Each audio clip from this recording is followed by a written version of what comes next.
Queridos, estamos na segunda ministração da nossa série Mais Que Abençoado. Recebemos mais alguns livros, estão disponíveis na Bookstore. Eu já concluí a leitura desse livro. Vamos lá para uma foto para ficar bonito. Eu já concluí a leitura desse livro e eu recomendo. Dentro desse tema é o melhor que eu li esse ano, então não perca a oportunidade. Inclusive, uma melhor, o fato de ser Dia dos Pais, eu amo ganhar livros, né? Então, se você aí quer desafiar o seu papai a ler esse livro, eu recomendo fortemente que você adquira um na nossa loja Amor e Cuidado. Queridos, nós estamos nessa série, que é uma sequência, ela tem uma ligação com a série de mensagens, Uma Vida Abençoada. Já falamos sobre isso domingo passado, mas eu preciso trazer o fundamento bíblico para que você e eu entendamos porquê da declaração de que somos abençoados, aonde nos fundamentamos para entender que podemos nos apropriar da certeza de que Deus tem um interesse relevante, determinante em abençoar a vida dos seus filhos. Lá em Efésios capítulo 1, versículo 3 e 4, todo louvor seja a Deus, o Pai de nosso Senhor Jesus Cristo, que nos abençoou em Cristo. Então aqui, primeira chave espiritual para você acessar as bênçãos celestiais, elas são através de Cristo Jesus. Com todas as bênçãos espirituais nos domínios celestiais, mesmo antes de criar o mundo, Deus nos amou e nos escolheu em Cristo.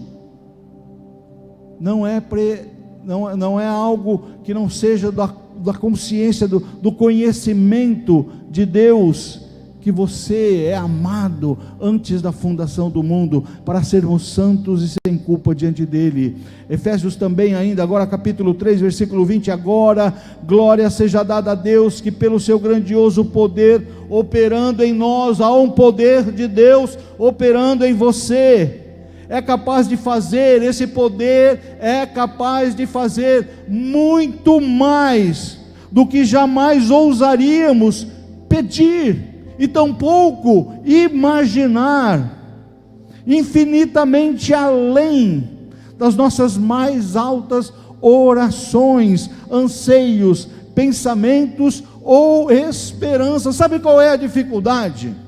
É que a nossa dimensão está descalibrada. A nossa dimensão espiritual muitas vezes está descalibrada. Nós estamos ouvindo a palavra dizer: olha, Deus tem grandes, incontáveis, inimagináveis, incomparáveis possibilidades, sonhos, propósitos para derramar sobre sua vida, mas a nossa dimensão é de uma simplicidade, de um limite, de uma limitação, que nos descalibramos. Estamos em momentos, em patamares diferentes. Deus olhando para a sua vida, entendendo sua aflição, entendendo sua dificuldade, com os céus carregados de bênçãos para derramar sobre sua vida, porque você é bonitinho, porque você merece, porque você é especial. Não, os méritos sempre serão de Cristo Jesus. Paulo, escrevendo aos Efésios, fala: em Cristo Jesus fomos eleitos. Então, o homem e a mulher que ainda não entregou sua vida a Jesus, pode viver uma vida de riquezas, prazeres. Ele está absurdamente distante de conhecer o que é ter uma vida abençoada. Domingo passado nós falamos e fundamentamos, a ministração ela se fundamentou, ela se alicerçou em duas palavras, dois conceitos, que eu vou trazer à sua memória, talvez você já esteja se lembrando. O primeiro é generosidade, e o segundo é mordomia. Nós entendemos, à luz do que ouvimos na palavra domingo passado, que não pode andar, não podemos ter uma evidência sem a outra, não podemos exercer generosidade sem ter mordomia, administração sobre as coisas que Deus tem nos concedido. Então pouco adianta focar na administração, na gestão, na mordomia, e nos esquecermos da misericórdia, que se traduz na generosidade. Por isso que usamos o conceito de duas pernas, para levar ao nosso entendimento numa facilidade humana de que é isso que nos impulsiona, é isso que cria uma dinâmica de avanço na nossa vida. E hoje queremos falar sobre quem é o dono. Quem é o dono? Vida abençoada vai ser aquela que te leva a entender que o objetivo é para que viva uma vida, não que você se traduza e entenda que você é abençoado. Uma vida abençoada é para que você entenda que Deus quer fazer de você uma bênção. É um pouco diferente, na verdade é muito diferente. Porque vida abençoada é a vida que flui, que nela flui a bênção de Deus. Por isso que nós queremos compartilhar essa série de mensagens. Não é para criar aqui uma atmosfera coach, uma atmosfera motivacional, que inflame o seu coração na perspectiva. Não, eu vou conquistar, eu vou acessar, eu vou ganhar, eu vou chegar. Não, é para que você entenda que Deus quer fazer grandes coisas na sua vida, mas através da sua vida também. Então, entender que uma vida abençoada diz respeito não àquilo que temos, mas àquilo que fazemos, é muito mais importante. E para vivermos uma vida mais que abençoada, a base desse entendimento é a propriedade. E é justamente sobre isso que nós vamos falar. Quem é o dono? Já falamos domingo passado sobre a administração, falamos sobre a gestão, a mordomia, mas hoje nós precisamos falar da base para entender a gestão, para entender a mordomia, para entender a administração. Nós vamos entender a propriedade. Quem é o dono? Você nunca será um bom administrador se não entender quem é o verdadeiro dono.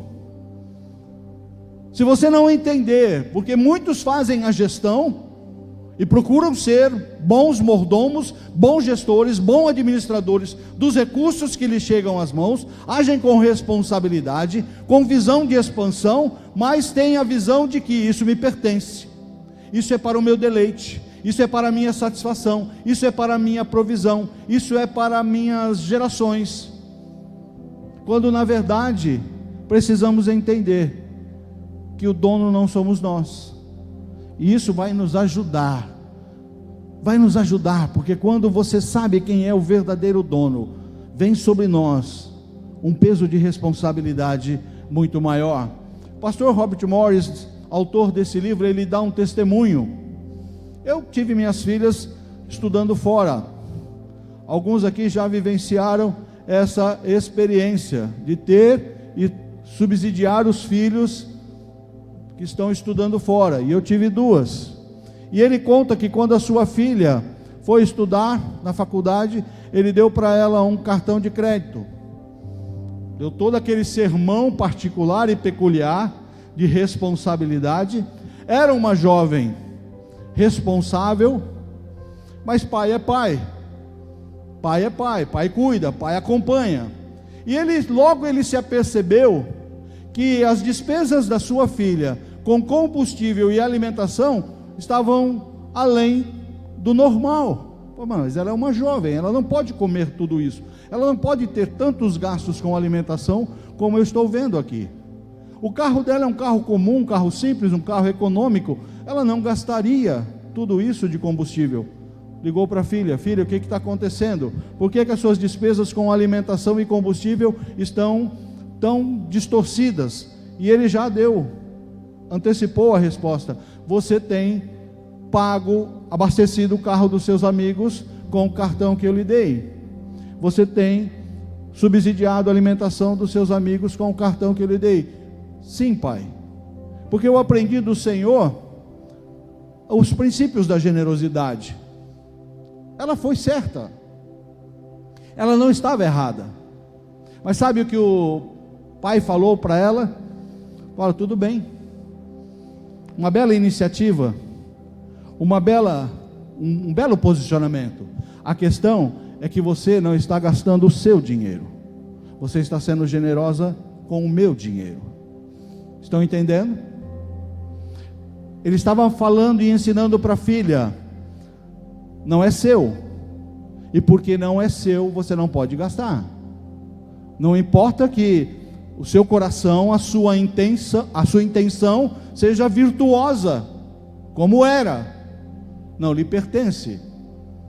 Isso embasa, fundamenta o entendimento, ou pelo menos deveria, e vai com certeza nos levar a esse entendimento, de que aquilo que nós temos na mão não nos pertence. Então eu declaro que tudo pertence ao Senhor. Salmos 24, versículo 1, na versão NVI, Nova Versão Internacional, diz: do Senhor é a terra e tudo que nela existe, o mundo e os que nele vivem. Eu gosto da versão Almeida revisada: do Senhor é a terra e a sua plenitude, o mundo e aqueles que nele habitam. É a mesma citação, diferente. Então eu pergunto: de quem são todas as coisas? À luz da palavra, agora não é à luz de uma conceituação humana. De quem são todas as coisas? Tudo pertence ao Senhor. Tudo pertence ao Senhor. Do Senhor é a terra. Isso quer dizer que o seu carro que te trouxe até aqui, a sua moto, a sua bicicleta, o aço que foi feito esse veículo que você se locomove, vem da terra do Senhor. Alguém foi lá, minerou o ferro, mandou para uma siderúrgica que fundiu e misturou com outros metais, que foi para uma metal mecânica que deu a moldagem necessária. Saiu da terra que pertence ao Senhor. O alimento que está na sua geladeira pertence ao Senhor, saiu da terra do Senhor. Tudo que existe na terra já existia. Tudo o que existe na terra já existia. Conseguem dimensionar isso? E do Senhor é a terra. Então Ele é dono de tudo. No Salmo 50, versículo 10 a 12, diz o seguinte: pois todos os animais da floresta são meus, como são as cabeças de gado nos milhares de colinas. Conheço todas as aves dos montes e cuido dos insetos do campo. Se eu tivesse fome, Deus falando, tá? Se eu tivesse fome, precisaria dizer a você? Pois o mundo é meu e tudo que nele existe. Ora, então aqui eu já começo a sentir um peso de responsabilidade maior, porque cada um de nós, de alguma forma, num limite diferente um do outro, tem recursos, tem recebido recursos, tem bens, tem se apropriado, tem administrado, tem patrimônios. E não importa se na Escritura ou nas Escrituras que você tenha sob seu poder, o seu nome do seu cônjuge estejam lá na matrícula atualizada, porque a nossa humanidade diz: isso me pertence, é meu. Mas a palavra de Deus diz: não, não é seu, é do Senhor. Ora, então, se não é meu, à luz da palavra. Legalmente você tem posse, legalmente você tem direitos, à luz dos conceitos humanos, mas Deus está dizendo: é meu, me pertence, tudo me pertence. Aí fica mais fácil entender o conceito de mordomia, porque o mordomo não administra o que é seu, o mordomo cuida aquilo que não é dele, e deve, por dever de ofício, por obrigação, por temor, porque não lhe pertence, pertence ao seu Senhor, fazer com responsabilidade, com zelo, com cuidado, para que aquilo que ele tem em mãos multiplique, prospere. Não é errado você expandir. Se você tem uma casa e você tem a oportunidade de ter mais uma, de ter duas, de ter 10 casas de aluguel, pontos comerciais, propriedades. Vimos o exemplo de Jabez domingo passado. Senhor, amplia minhas terras, amplia minhas terras. Então não é errado, desde que você entenda o que Deus quer fazer através da prosperidade e bênção que chegar na sua vida, para que você entenda: olha, está chegando, está crescendo, está aumentando, e eu vou agir com responsabilidade, eu vou administrar com responsabilidade. Sabe por quê? Porque um dia Deus vai pedir conta. A nossa maior fragilidade conceitual é achar, porque a Bíblia não diz assim, que após a salvação que chega na sua vida, você aceitou a Jesus, então você é salvo em Cristo Jesus. Você é objeto da graça que te alcançou para a salvação e que te levará para a eternidade. Ponto. Ponto. Determinante. Mas a grande fragilidade é acharmos que acessaremos a eternidade e não prestaremos conta. Todos iremos comparecer perante o tribunal de Cristo. Alguns para juízo de condenação. Quem? Aqueles que não aceitaram a Jesus, aqueles que verdadeiramente não entregaram a sua vida a Jesus, declarando: Jesus, eu te aceito como meu Senhor e o meu Salvador, toma conta da minha vida te pertence. Quem não fez isso, vai comparecer diante desse tribunal, para julgamento final e para condenação. Mas todos, a palavra de Deus diz todos, eu, você, todos iremos comparecer, porque prestaremos conta da nossa mordomia. Deus vai olhar para mim e falar: rapaz, o que eu coloquei na tua mão, o bom salário que você teve, os recursos, aquilo que você herdou do esforço do seu pai, que te abençoou, o que você fez com tudo isso? Você acumulou? Você reteve? Ou você se tornou uma bênção? Você administrou para fazer isso crescer, mas sempre olhando com um olhar de generosidade, para que as pessoas fossem impactadas e transformadas. Essa vai ser a grande questão. Então não é errado desejar crescer, desejar expandir, desejar prosperar, desde que isso não seja a essência da sua vida. Se você entender que você quer expandir, quer crescer financeiramente, quer prosperar, para ser uma bênção na vida de outras pessoas, no reino espiritual, na igreja, trabalhe sobre isso, busque diante do Senhor a concretização. Faça como Jabez, ore, busque diante do Senhor. 1 Crônicas capítulo 29, 14 e 16, fala de Davi. Davi se tornou um homem muito rico, e ele desejou construir o templo. O desejo nasceu do coração de Davi, mas o Senhor falou: não, você não pode construir uma casa para mim, você é um homem que tem muito sangue, você lutou muitas batalhas, derramou muito sangue, mas gostei da sua ideia, seu filho vai fazer isso, mas você não vai fazer. Mas sabe o que Davi fez?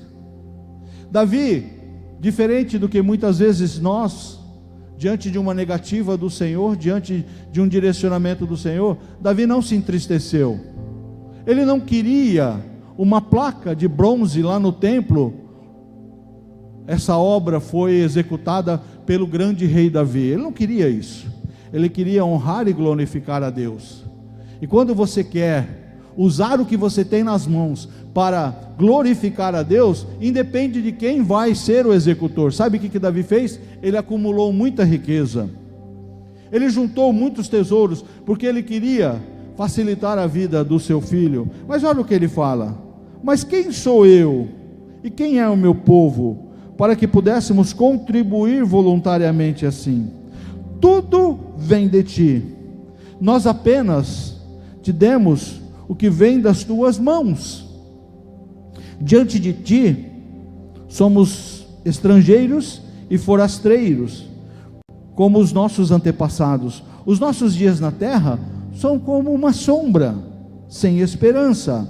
Ó Senhor nosso Deus, toda essa riqueza que ofertamos para construir um templo em honra ao teu santo nome, vem das tuas mãos, e toda ela te pertence. Consegue entender?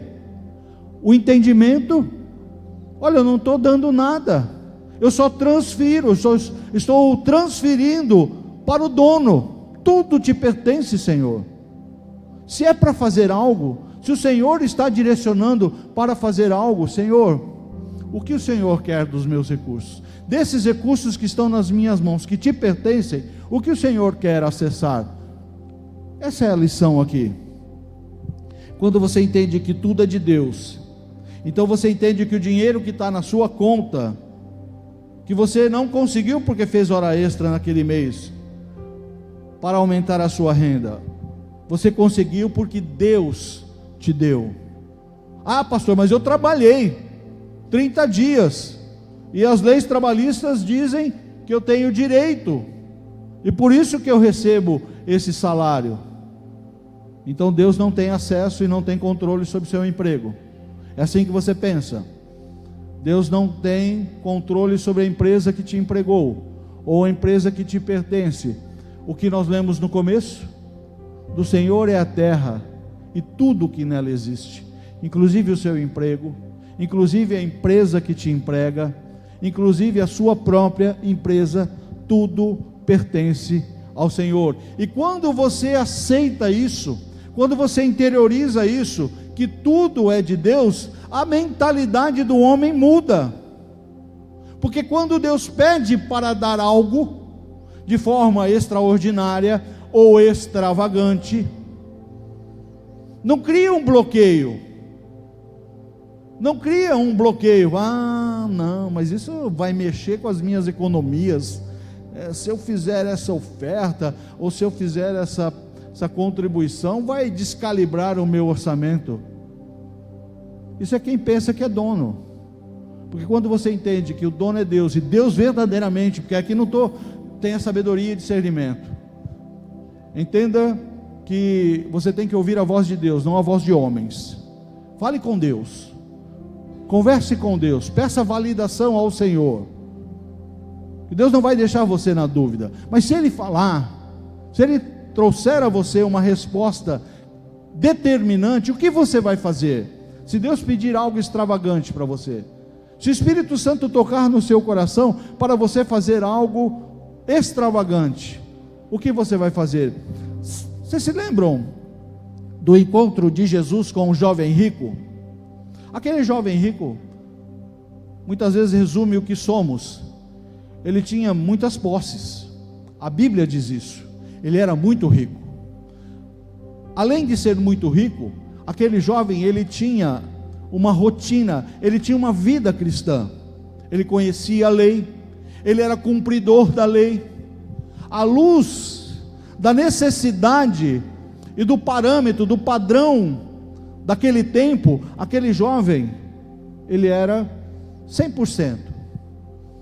Mas por que um jovem com riqueza, ele era muito rico, Um jovem que tinha uma vida religiosa, e ele tinha. Por que esse jovem desejou se encontrar com Jesus? Porque religiosidade sem intimidade não traduz nada daquilo que Deus quer fazer conosco. E todos os bens que ele tinha não satisfaziam algo do coração, algo de um vazio, de uma necessidade. Por isso que ele procura Jesus. Agora é intrigante, porque Jesus faz um mapeamento espiritual primeiro. Você conhece as Escrituras? Sim, conheço e pratico. Muito bom. Jovem, se você tivesse no Sinédrio, se você tivesse diante das autoridades eclesiásticas, você sairia daqui com uma medalha. Parabéns. Mas ainda te falta uma coisa. Jesus fala para aquele jovem: vai, vende tudo o que você tem, dá aos pobres e me segue. E o que acontece com o coração daquele jovem? Diante de uma proposta extravagante do Filho de Deus, aquele que estava possibilitando, porque nós lemos lá em Efésios, que em Cristo Jesus nós fomos abençoados com toda sorte de bênçãos espirituais. Aquele jovem estava com o autor e consumador da fé, aquele que estava inaugurando um novo e vivo caminho, e recebe uma proposta extravagante, e a Bíblia fala que ele se retira muito triste, porque ele tinha muitos bens. Por que isso? Será que Jesus tinha a intenção de empobrecer aquele jovem? Será que a proposta de Jesus, porque isso tem que ser uma reflexão minha e sua, porque muitas vezes nós bloqueamos a voz do Espírito Santo quando nos impulsiona a fazer coisas fora do comum, fora da normalidade. Vivemos numa rotina comum, como aquele jovem, e quando chega uma voz que diz: olha, agora eu quero algo daquilo que é meu, que está nas tuas mãos, mas agora eu quero que você abra a mão e doe, ou oferte, ou faça isso, ou faça aquilo. Aí o que fala mais alto? Não, é meu, me pertence. Foi o que aquele jovem fez, e a Bíblia diz que trouxe para ele entristecimento. E eu não posso concluir que a intencionalidade de Jesus era transformar e criar na terra mais um miserável, mais um pobre, porque toda a história dos apóstolos, toda a história da igreja, é uma história de morte, de perseguição, de privação. Eles tinham seus bens expropriados, eles eram lançados aos leões, aos circos, para serem consumidos, eram crucificados,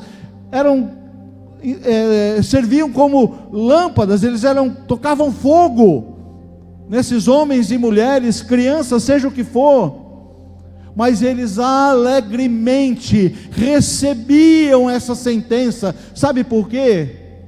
Porque a glória que eles viam, as riquezas celestiais que eles viam, a certeza da glória eterna, era muito maior do que aquilo que eles tinham até aquele momento. E se não entendermos essa dimensão, nós viveremos aprisionados, nós viveremos capengando numa vida de limitações. Pode ter muito recurso financeiro, pode ter muita prosperidade financeira, mas não tiver a visão de quem é o verdadeiro dono, e o que ele pode fazer, como ele tem direito de fazer, um dia estaremos diante dele, e ele vai nos perguntar: por que você não abençoou? Por que você não se transformou numa bênção, com tudo aquilo que eu coloquei nas tuas mãos? Por que a ambição dominou seu coração? Por que a vaidade? Por que a falta de amor e generosidade dominou a sua conduta. Teremos que dar explicações diante do Senhor. Não estou questionando salvação aqui, eu espero que você tenha entendido o que se refere ao tribunal de Cristo. Leia na palavra, entenda que momento será esse, mas todos estaremos diante de Jesus, todos estaremos diante dele, e isso é muito forte. Precisamos entender que o dízimo pertence ao Senhor. Está lá o pastor falando de dinheiro. Queridos, se você provar para mim que dízimo não é bíblico, que finanças, que falar sobre dinheiro não é bíblico, eu paro essa mensagem agora. Talvez você tenha aprendido errado, ou talvez você tenha se decepcionado com homens, mas nós precisamos entender que aquilo que a palavra nos ensina tem que ser ensinado. Aquilo que a palavra nos traz como direcionamento precisa chegar à igreja. E dízimo diz respeito não a dinheiro. Dízimo não diz respeito a dinheiro. Dízimo diz respeito a amor. Dízimo diz respeito à fidelidade. Dízimo diz respeito a entender que há um Deus que está provendo a sua vida, há um Deus que te abençoou com esse emprego, há um Deus que é dono de todas as coisas, dono de toda a terra, dono de tudo o que existe, que tem colocado recursos nas suas mãos. Ele é a fonte de tudo que chega para você. Você trabalha, você se capacitou, você estudou, você se transformou num profissional capacitado. Isso é muito bom. Isso é propósito de Deus também. Mas tudo pertence ao Senhor. E o que o Senhor, diante de tudo aquilo que Ele tem, e que nos faz administradores, gestores, e nos possibilita desfrutar daquilo que nos vem às mãos, requer que sejamos dizimistas fiéis. Todos os dízimos da terra, seja dos cereais, do fruto das árvores, pertencem ao Senhor, são consagrados ao Senhor. Todos os dízimos. E falando sobre dízimos, não dá para não apresentar uma perspectiva real. Biblicamente falando, você pode trazê-los ao Senhor. E entenda que a palavra de Deus nunca usa o verbo dar, é trazer. Que dízimo se traz ao Senhor. Você pode trazer ao Senhor, ou você pode ficar com você. Você pode reter. E sabe o que a palavra de Deus identifica nessa conduta? Vamos lá em Malaquias. De fato, eu, Senhor, não mudo. Para aqueles que dizem, o dízimo é coisa do Antigo Testamento, o dízimo é coisa da velha aliança, Deus está dizendo, eu não mudo. Eu sou o Deus da velha e da nova aliança. Eu sou o Deus de Gênesis e serei o Deus do Apocalipse. Eu não estou condicionado ao tempo, o tempo não me limita. Eu existo além do tempo.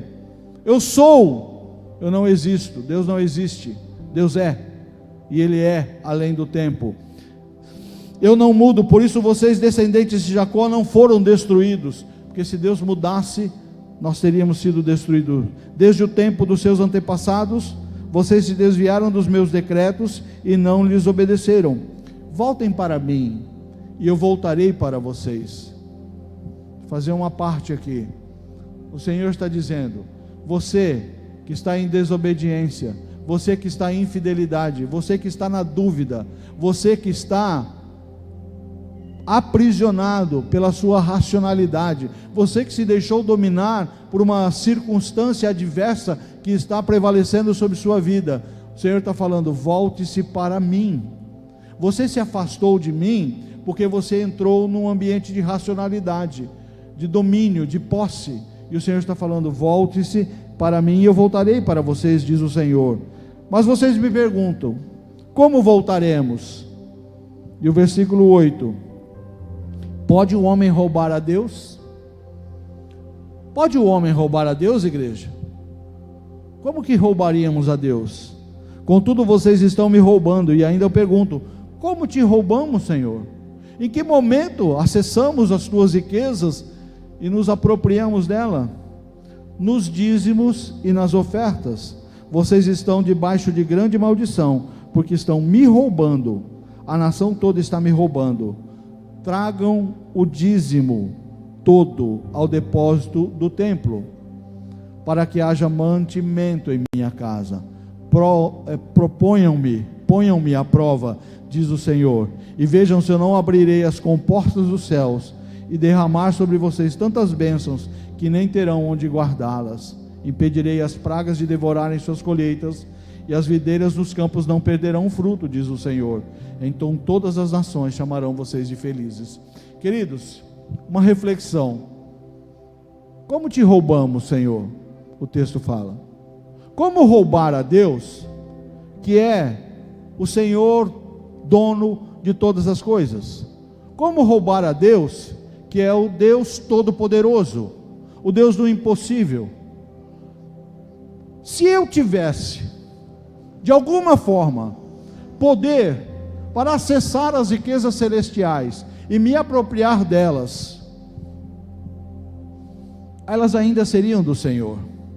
Sabe, esses desvios, essa corrupção que muitas vezes ouvimos falar, de milhões e bilhões, que são muitas vezes desviados de objetivos diferentes do que foram propostos, e as pessoas, para onde foi esse dinheiro?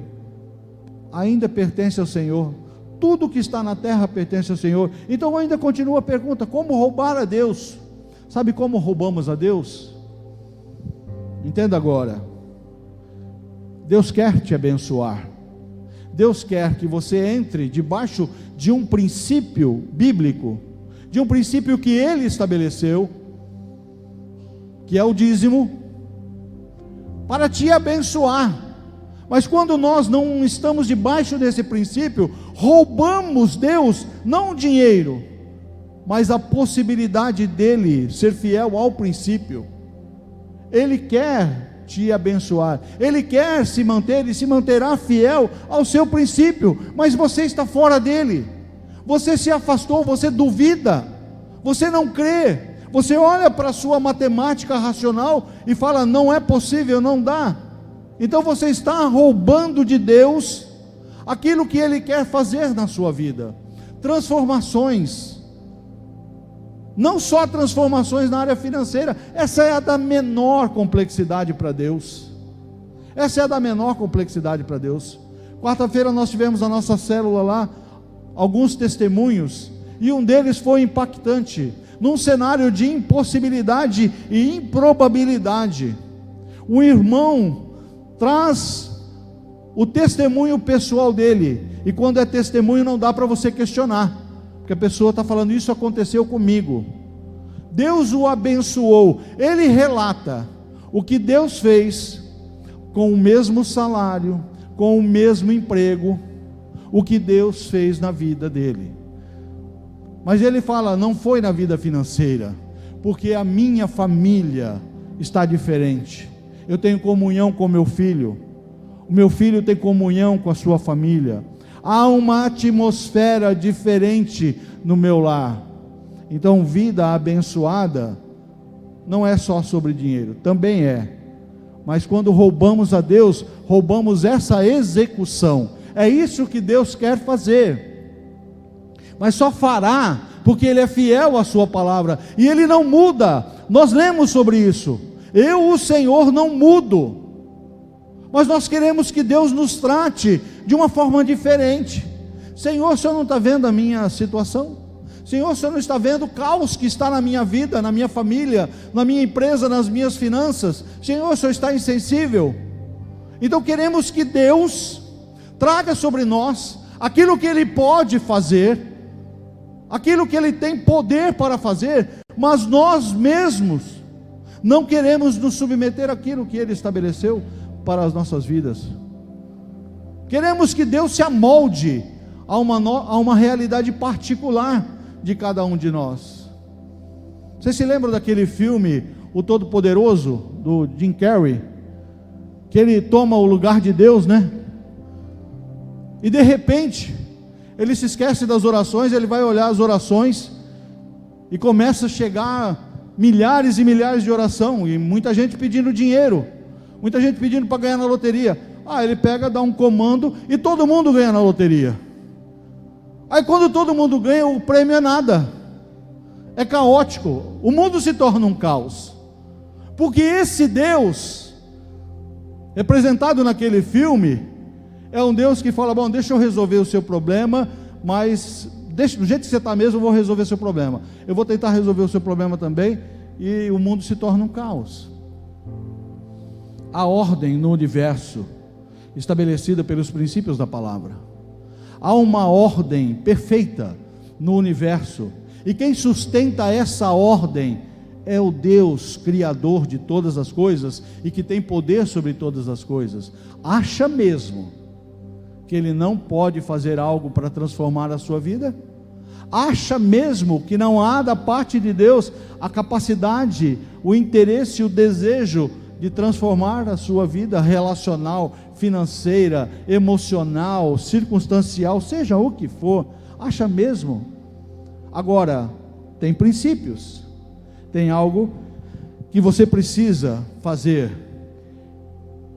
É necessário ter fé, viu? Para você ser dizimista, para você ser ofertante, se você não tiver fé, você não vai conseguir. Você vai andar na dúvida. E sabe que a dúvida do coração do homem, sabe o que é para Deus? É ofensa. É uma ofensa inominável. Quando duvidamos do poder, quando duvidamos do amor, quando duvidamos de Deus, em todos os seus atributos, nós o ofendemos. Então, primeiro, busque fé. E o que é maravilhoso é que a palavra de Deus diz: se você não tem fé para ser um dizimista, para ser um ofertante, você não tem fé para ouvir a voz de Deus, para entender o que Ele quer fazer através dos recursos que tem chegado às suas mãos, peça a Deus. Se te falta fé, não tem problema, peça para Deus e Ele dá liberalmente. Até a fé que é necessário para obedecer a Deus, Ele acrescenta.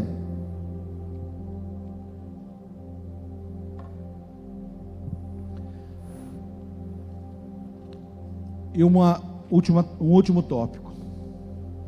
O primeiro pertence ao Senhor. O primeiro pertence ao Senhor. O Senhor disse a Moisés: consagre a mim todos os primogênitos. O primeiro filho israelita me pertence, não somente entre os homens, mas também entre os animais. Consagre significa escolha, separe, dedique, porque pertence ao Senhor. Eu não sei como é que você interpreta isso, mas eu já disse e já declarei, a palavra de Deus diz que tudo pertence ao Senhor. Então há momentos que a nossa fé é desafiada. O Senhor estava dizendo para Israel: todos os primeiros frutos me pertencem, todos os filhos, os primogênitos me pertencem. Consagre-os a mim.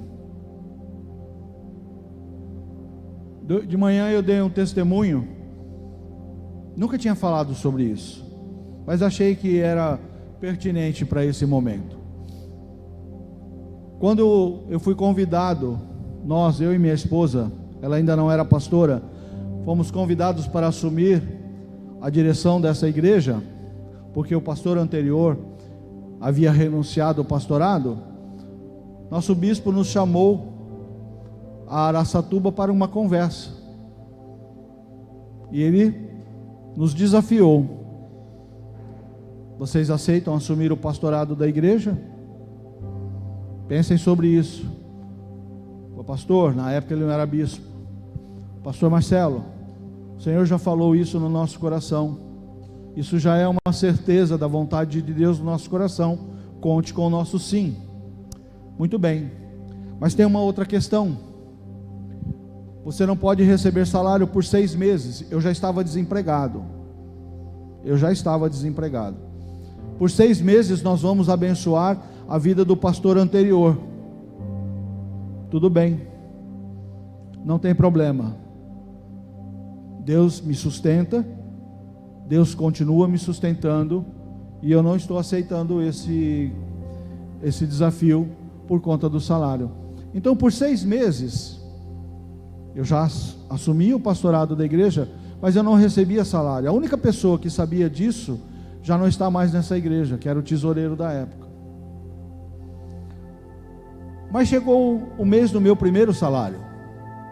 Acabamos de honrar a vida do pastor anterior, e chegou o mês do meu primeiro salário. E a dinâmica financeira da minha casa havia mudado, porque eu perdi 70% da minha renda, que era o meu salário. Eu fiquei só com a minha aposentadoria. Quando entrou na minha conta o primeiro salário pastoral, eu devolvi integralmente para a igreja. Sabe por quê? Porque eu sentia no coração gratidão ao Senhor. Eu sentia no coração: Senhor, o Senhor tem o poder de multiplicar na minha vida. Senhor, eu não serei dependente financeiro desta casa. Senhor, eu não quero viver na dependência e na expectativa de um salário. O Senhor provê na minha vida. Então eu quero te honrar, devolvendo ao Senhor aquilo que te pertence. Eu não dei o dízimo, eu dei a primícia, eu dei a integralidade daquele salário. Queridos, eu vou dizer uma coisa para você: Deus é bom, Deus é bom e Deus é fiel. E Deus tem abençoado a minha casa, Deus tem abençoado de maneira que eu tenho hoje alegria em poder abençoar pessoas. Eu não sou melhor do que você, Deus sabe, eu sou um homem de muitos defeitos, de muitas fragilidades, mas eu estou dando um testemunho de vida que eu nunca tinha experimentado, eu nunca tinha feito isso, mas trouxe uma alegria no meu coração e destravou. Sabe quando a palavra diz: eu abro os céus sobre sua vida? Essa é a experiência que eu tenho vivido. Ah, é na área financeira, pastor? Não, queridos, não é na área financeira, é na família, é na harmonia, é no convívio, é na fraternidade, é na saúde. Deus tem nos abençoado, eu não tenho precisado recorrer médicos, nós temos sido guardados pelo Senhor. As minhas filhas, o meu neto, minha filha agora está grávida novamente, sabe? Deus tem feito grandes coisas, Deus tem feito grandes coisas. Eu ainda vivo um desafio: sensibilidade de ouvir a voz de Deus, porque se Ele pedir, eu tenho que entregar, pertence a Ele, não é meu. Que você, nessa noite, tenha entendido, através daquilo que é a palavra de Deus, aquilo que Deus quer fazer para abençoar a sua vida, para que você tenha uma vida mais que abençoada. E o princípio é: Deus é dono, viu? O que está na tua mão não te pertence, pertence ao Senhor. Seja um bom administrador. Agora que você sabe, que você entendeu que Deus é o dono, você vai ser melhor, vai ser mais responsável, mais objetivo, vai até querer ampliar, porque pertence ao Senhor, e Deus tem uma parceria com você.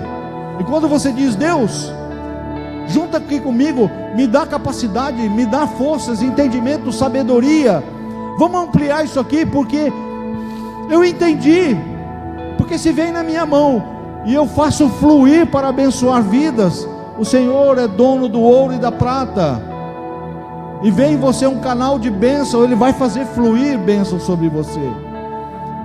Tem muita gente vivendo abaixo, sem bênçãos.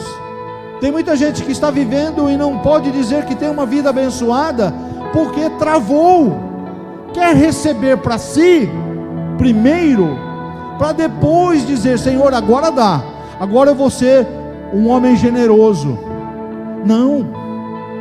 Deus conhece o nosso coração, Deus conhece o nosso coração. Aquele que é infiel no pouco, Deus nunca vai colocar no muito.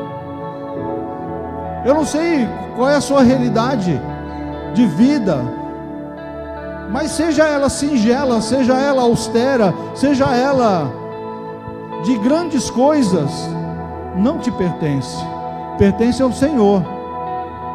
E Ele está te chamando para ouvir a sua voz e se posicionar para ser o homem e mulher que Ele chama para ser e para fazer. Através de você, você se torna uma bênção na vida da igreja, na vida das pessoas. Como igreja, nós estamos fazendo a nossa parte. Vivemos muitas vezes a necessidade de equilibrar as finanças da igreja. O dízimo que você entrega é administrado com absurda responsabilidade e transparência. Mas essa casa, ela tem custos, né? É como uma empresa. Tem funcionários, tem custos fixos, tem manutenção.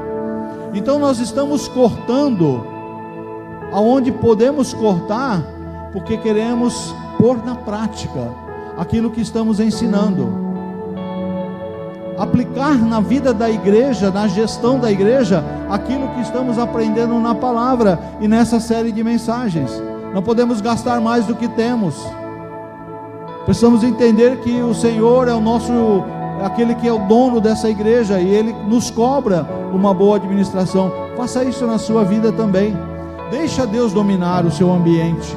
Deixa Deus dominar a sua vida financeira, a sua vida relacional. Deixa Deus dominar a sua empresa. Pede um novo. Você está precisando de um emprego? Pede para o Senhor, mas faz um compromisso com Deus. Deus, abre uma porta de emprego para mim, mas para que eu seja uma bênção na empresa que o Senhor me colocar para trabalhar, na minha família, e ser generoso e fiel ao Senhor. Veja o que Deus vai fazer na sua vida. Fique em pé. Caminhamos para encerramento.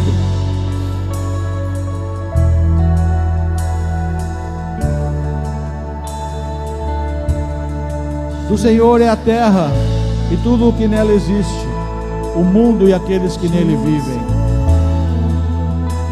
Eu quero fazer um breve apelo.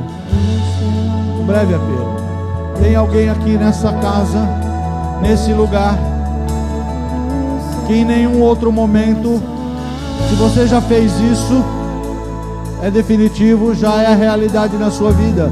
Mas se você não entregou sua vida a Jesus, se Ele não é o seu dono, se Ele não é o seu Senhor, porque Ele veio para te salvar, mas veio para ser Senhor da sua vida.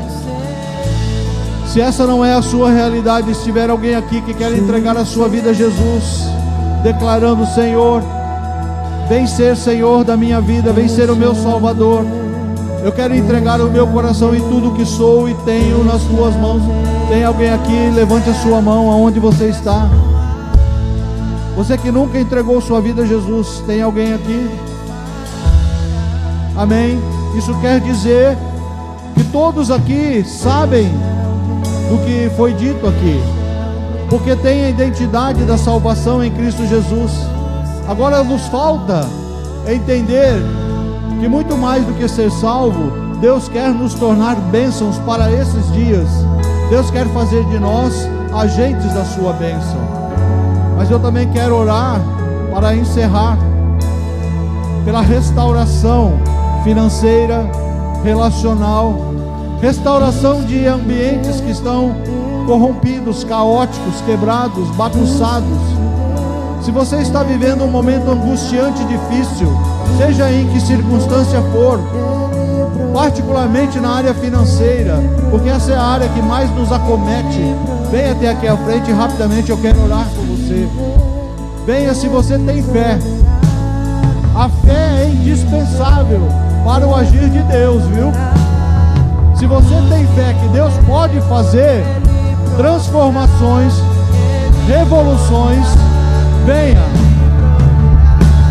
para receber, venha para ser transformado, venha para receber, mas venha para ser bênção. Tudo que Deus fizer na sua vida é para que você seja um transformador de ambientes.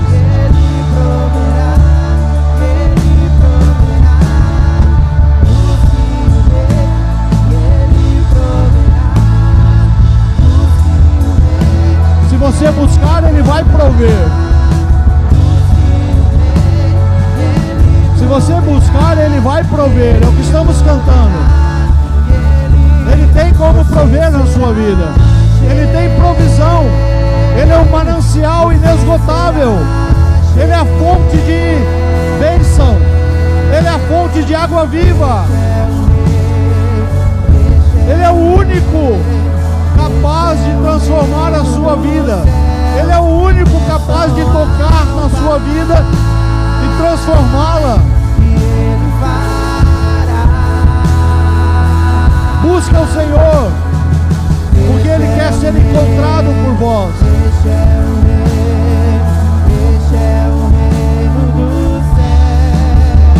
Seja cheio, seja cheio, seja cheio do Senhor, seja cheio da plenitude do Senhor, seja cheio da presença do Senhor.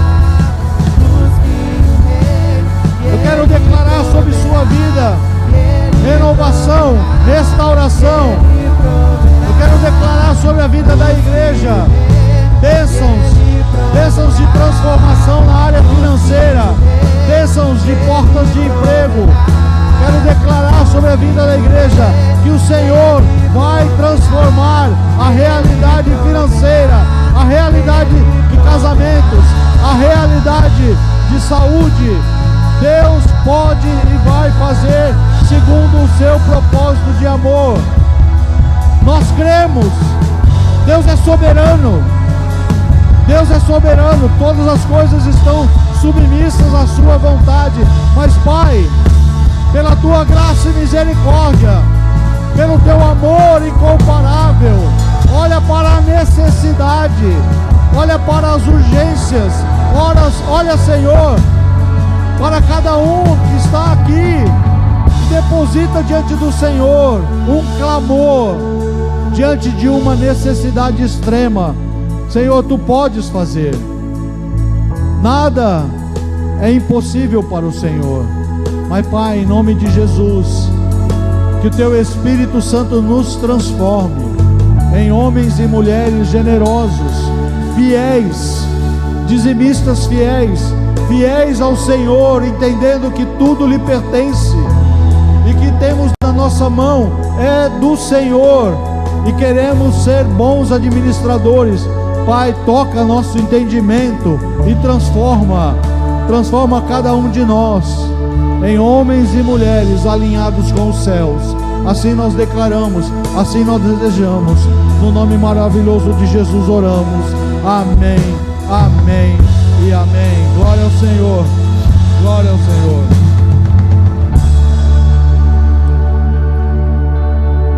Deus pode fazer muito mais inclusive do que você tem orado, muito mais do que você tem pensado, muito mais do que você tem sonhado. Então por que Ele não faz, pastor? Primeiro, porque Ele é soberano.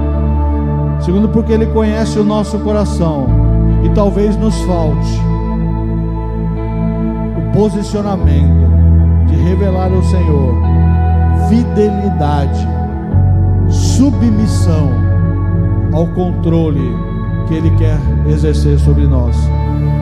Queridos, um aviso rapidinho. Dia 24, nosso retiro Ressignificar, uma imersão de cura e libertação.